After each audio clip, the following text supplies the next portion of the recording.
Hello friends, welcome back to the channel ಸುಮಾ.ಸುಮಿ. So ರಾತ್ರಿ ಮಾಡಿದ್ದು vegetable ಬಾತ್ನ ಬಿಸಿ ಮಾಡಿ ಪ್ಯಾನಲ್ಲಿ ತವಾದಲ್ಲಿ ಬಿಸಿ ಮಾಡಿ ಸೊ ಅದನ್ನು ಹಾಕ್ಕೊಂಡು ರೈತ ಹಾಕ್ಕೊಂಡು ಮಾರ್ನಿಂಗ್ ಬ್ರೇಕ್ಫಾಸ್ಟ್ ಆಯಿತು. ಸೊ ನೆಕ್ಸ್ಟ್ ಬಂದು ಅಕ್ಕಿ ತಂದಿದ್ರು, ರೈಸ್ ಮುಗ್ದೋಗಿತ್ತು. ಸೋನಾ ಮಸೂರಿ ಅಕ್ಕಿ ತಂದಿದ್ರು.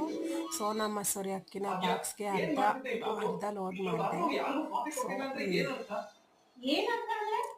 ಅಕ್ಕಿಯಲ್ಲಿ ನಾವು ತಗೊಳ್ಳೋ ಫ್ಲೇವರ್ ಬಂದು ಸೋನಾ ಮಸೂರಿ.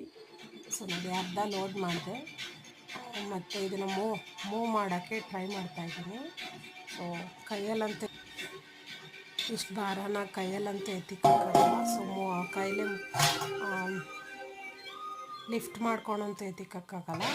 ಸೊ ಕೈಲೇ ಮೂವ್ ಮಾಡ್ಕೊಂಡು ಹೋಗ್ತಾಯಿದ್ದೀನಿ. ಕ್ಲೋಸ್ ಮಾಡ್ತಾಯಿದ್ದೀನಿ, ಲಿಡ್ ಕ್ಲೋಸ್ ಮಾಡ್ತಾಯಿದ್ದೀನಿ. ಅದ್ರ ನೋಡಿ ಕಾಲಲ್ಲಿ ಟ್ರೈ ಮಾಡಿದೆ. ಸೊ ಕಾಲಲ್ಲಿ ಅಕ್ಕಿನ ಕಾಲಲ್ಲಿ ತಳ್ಳಬಾರ್ದು ಅನ್ನೋದೊಂದು ನನಗೆ ಒಳ್ಳೆ ಮಾತು ಫ್ಲ್ಯಾಶ್ ಆಯಿತು. ಸೊ ಕೈ ಯೂಸ್ ಮಾಡಿದೆ ಆಮೇಲೆ. ಸೊ ನೋಡಿ ಅದನ್ನು ಮೂವ್ ಮಾಡಿ ಸರ್ಟನ್ ಪ್ಲೇಸ್ ನನ್ನ ಕಿಚನ್ ರೂಮ್ ಅಲ್ಲಿ ಸೆಟಲ್ ಮಾಡಿದೆ. ಸೊ ಆಮೇಲೆ ಗಾರ್ಲಿಕ್ ಎಲ್ಲ ಸಿಪ್ಪೆ ಬಿಡಿಸಿ ಮತ್ತು ಜಿಂಜರ್ ಟೈಮ್ ಆಗೋಯ್ತು. ಇನ್ನೊಂದಿನ ತೆಗಿಯೋಣ ಸಿಪ್ಪೆನ ಅಂತ ಅಂದ್ಕೊಂಡು ಸುಮ್ಮನೆ ಅದೇ. ಸೊ ನೋಡಿ ಇದು ಹಾಕಿ ಜಿಂಜರ್ ಸಿಪ್ಪೆ ನೋಡಿ, ಆವಾಗ ಗಾರ್ಲಿಕ್ ಸಿಪ್ಪೆ. ಸೊ ನೋಡಿ ಜೋಳನ ಸುಟ್ಟೆ. ಆಮೇಲೆ ಇದರಲ್ಲೆಲ್ಲ ಫೈಬರ್ ಕಂಟೆಂಟ್ ತುಂಬ ಇರುತ್ತೆ. ತರಕಾರಿಲಿ ಇದನ್ನು ಆ್ಯಡ್ ಮಾಡ್ಕೋಬೇಕು.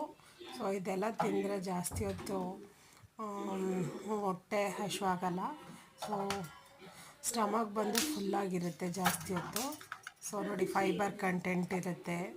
ಸೊ ಜೋಳದ ರೊಟ್ಟಿ, ಜೋಳ ಇದೆಲ್ಲ ತಿಂದರೆ ಒಳ್ಳೆಯದು. ಬಟ್ ಇದು ನಾರ್ತ್ ಕರ್ನಾಟಕ ಕಡೆ ತುಂಬ ಫೇಮಸ್ಸು. ಬಟ್ ಇದನ್ನು ಇವಾಗ ಎಲ್ಲ ಕಡೆನೂ ಚೂಸ್ ಮಾಡ್ತಾಯಿದ್ದಾರೆ. ನೋಡಿ ಬರ್ನರಲ್ಲಿ ಫ್ಲೇಮಲ್ಲಿ ಸುಟ್ಕೊಂಡು ತಿಂತಾಯಿದ್ದೀನಿ. ಆಮೇಲೆ ನಿಂಬೆಹಣ್ಣು ನಿನ್ನೆ ವೀಡಿಯೋದಲ್ಲಿ ತೋರಿಸಿದ್ದೆ. ನಿಂಬೆಹಣ್ಣಿಂದ ಮುಖ ಕ್ಲೆನ್ಸ್ ಮಾಡ್ಕೊತೀನಿ ಅಂತ.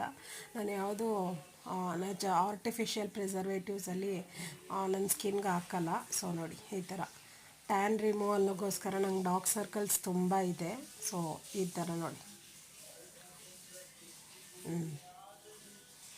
ನೋಡಿ ನನಗೆ ಇಷ್ಟು ಜನ ಸಬ್ಸ್ಕ್ರೈಬರ್ಸ್ ಆಗಿದ್ದಾರೆ. ಸೊ ಇನ್ನೂ ಸಪೋರ್ಟ್ ಮಾಡಿ ಥ್ಯಾಂಕ್ ಯು. ನೋಡಿ ನನಗೆ ಇಷ್ಟು ಜನ ಸಬ್ಸ್ಕ್ರೈಬರ್ಸ್ ಆಗಿದ್ದಾರೆ. ಇನ್ನೂ